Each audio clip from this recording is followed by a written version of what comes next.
morning, good afternoon, good evening. Zanu PF factions have fought each other in the past, and right now they are at it again. What some people fail to understand is that these two factions, they're like cobras. While their fight could be bloody, it's nothing compared to the fight against a common enemy. And the common enemy in this case here is whoever threatens the Zanu PF dictatorship. Both factions know that as long as one faction or the other is in power, yes, of course, each faction would rather be the one in power, but at least they know that while the other faction is in power, still their interests will be looked after. Not as well as they would have done themselves, but nonetheless, their interests are secure. The last thing both factions would want is this Zanu PF dictatorship dismantled, so that neither party, neither faction retains power. That is totally unacceptable. And so we have here a situation where each time there's a factional war, each faction will try to entice the Zimbabwe public to side with it. In 2017, Chiwenga and this Lacoste faction, they waived the constitution. They wanted to appear as the ones who are there defending the constitution.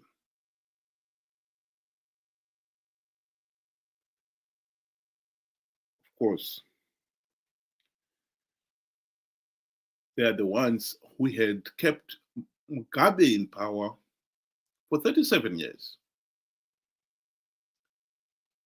They were all involved in the blatant vote rigging and even the wanton violence of, for instance, 2008. They didn't say anything wrong with that. But when Mugabe tried to wrestle power and hand it over to the G40, they stepped in, made a big song and dance about how the economy had collapsed and the people are suffering. And they were stepping in as the champions to end the mismanagement of the economy and revive the economy and end the people's suffering.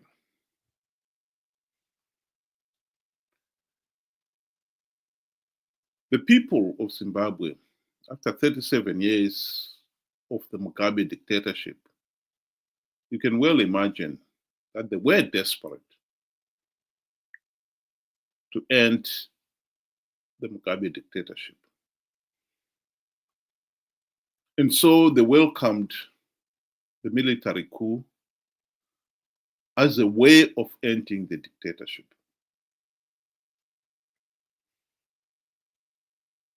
And the coup plotters promised .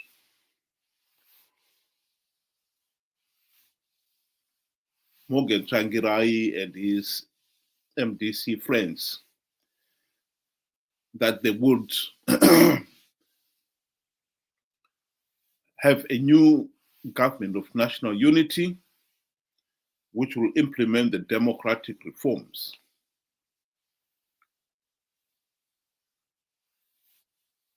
And Morgan Tsvangirai left his South Africa hospital bed in a huff, singing "The Good Times Are Back Again." The good times of the 2008 to 2013 GNU were back again. And they mobilized their supporters to come out in their hundreds of thousands in support of the military coup. This only piled the pressure on Mugabe to resign. And he did. But as soon as they had Mugabe's resignation in the bag, they changed tack.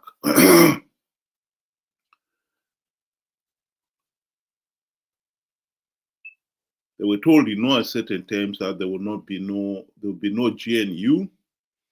This was just a Zanu PF internal matter. Because while some of the more prominent G40 members had to disappear, some of those who had sat on the fence quickly switched their allegiance to the winning faction, the Lacoste faction. And even the G40 members who left the country, none of them would ever admit that they would have preferred a competent opposition party to have taken over instead of the Lacoste party.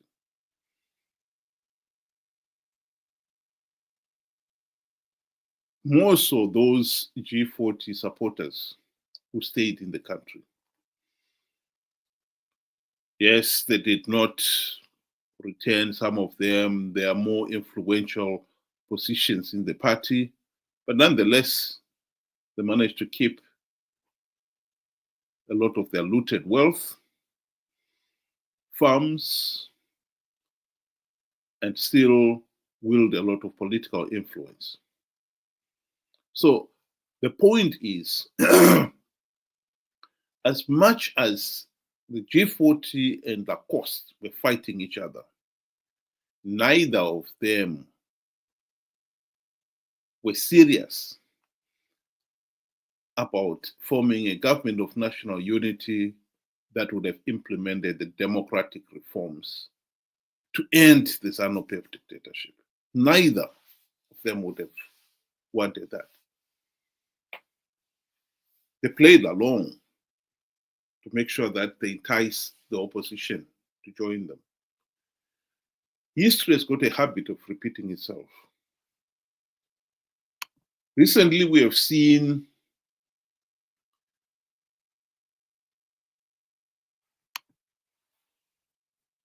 blessed Geza and some of his war veterans who have been aggrieved by Mnangagwa because he has failed to look after them, coming out right and demanding that Mnangagwa must leave office. They too have offered the opposition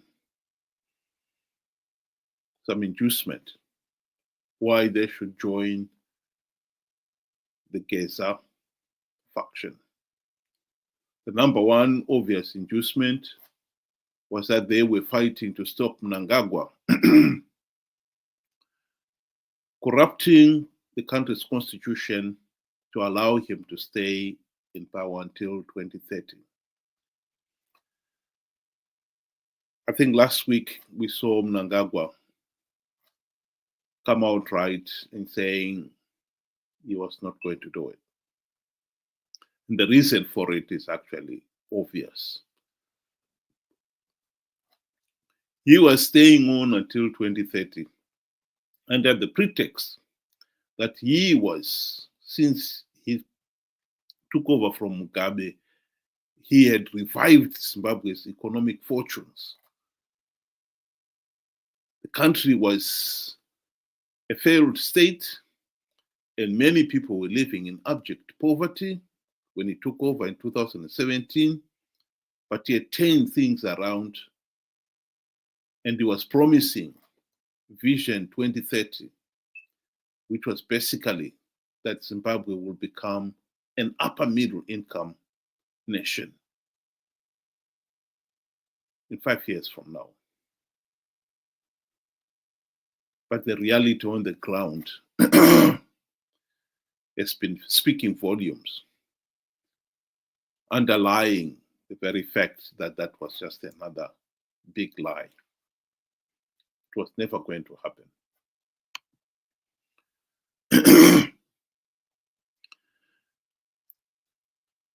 And so it was unsustainable.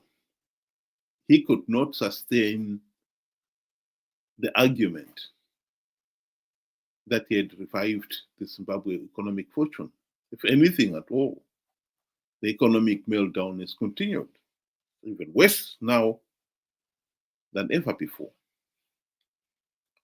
So I think we can safely say the idea that Mnangagwa will try to hang on, to change the constitution, to stay in power until 2030 is dead and buried. So the two factions are still fighting each other. Ever since Mnangagwa made that announcement, the two factions have not come up with a clear strategy. But having pronounced that Mnangagwa must go, of course, the Geza war veterans cannot drop that now. And they know it. And so they've kept that up. Whether or not they will offer a GNU if they were to prevail, it's not clear.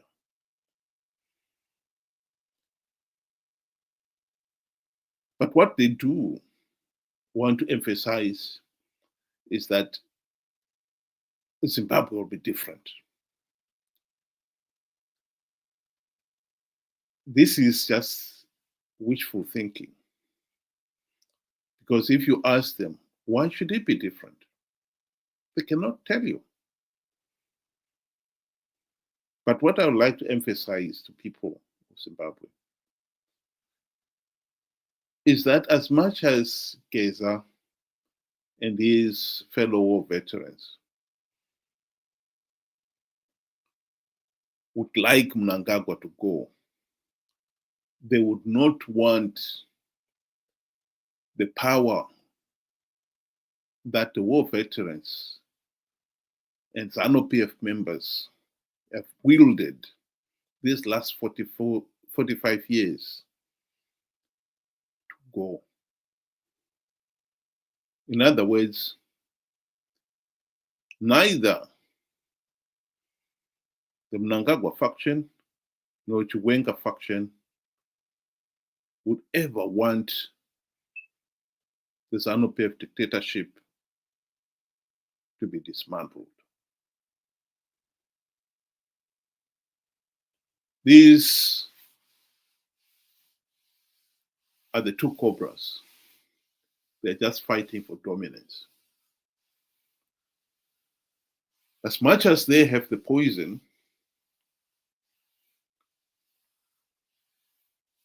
to kill each other, they will never kill each other. Because they know that a fatal bite of the other will only invite, before the beaten one is dead, it will bite back. And both snakes will be dead.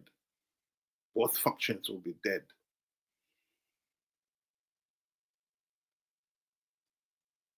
They don't want that.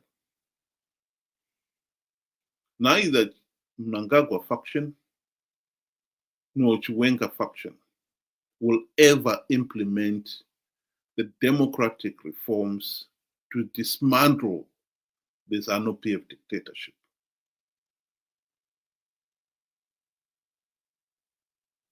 Neither Cobra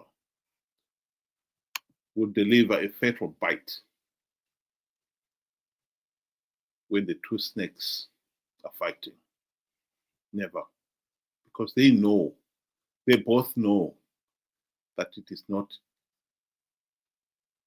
in their survival interest to deliver such a bite. Here is a video of two cobras fighting.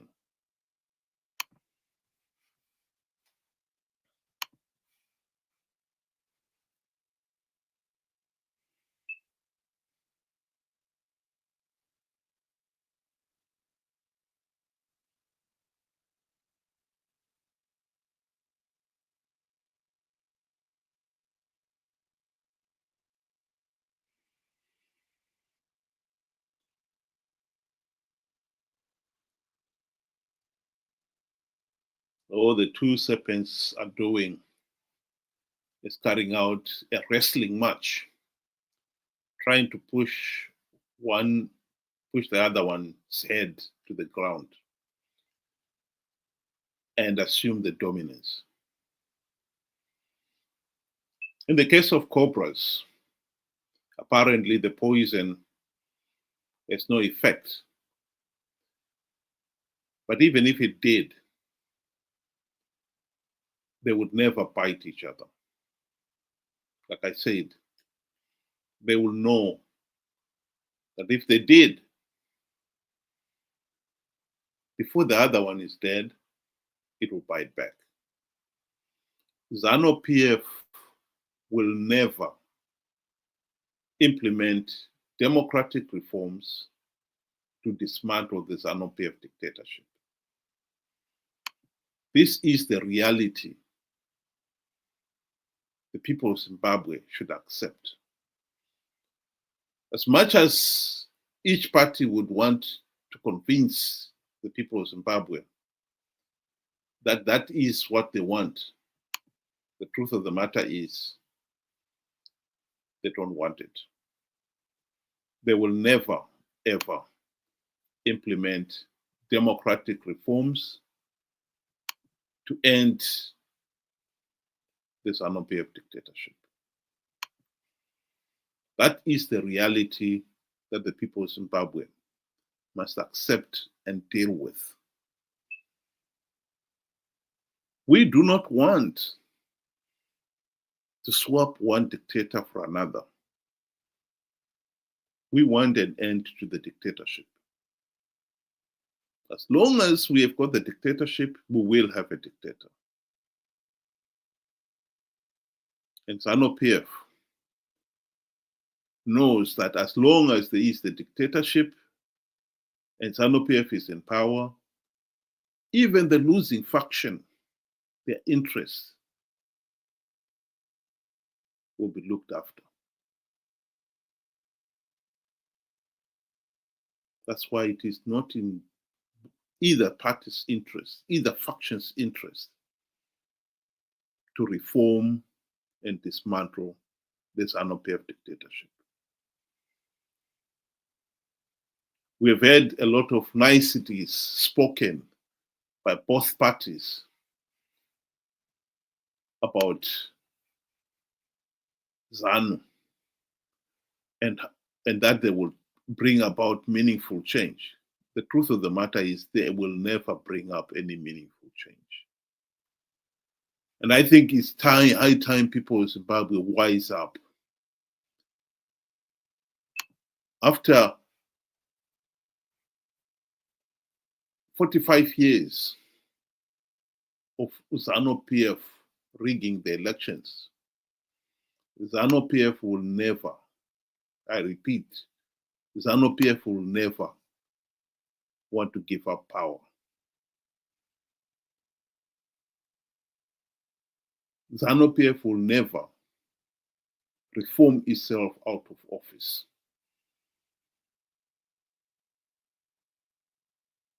Each faction knows its limits. In its fight with the other faction, it will know the red lines. And the red lines are losing to the other faction is bad enough. But losing to the other faction, resulting in regime change, is totally unacceptable. They will suffer as much as the other losing faction will suffer. So the less of the two evils is to let the other Zanu PF faction win. In other words, keep the dictatorship. Let's fight off who is going to be the dictator. But the dictatorship itself will be defended by both factions. And we, the people of Zimbabwe, must be smart enough now to realize that swapping one dictator for another is an exercise in futility.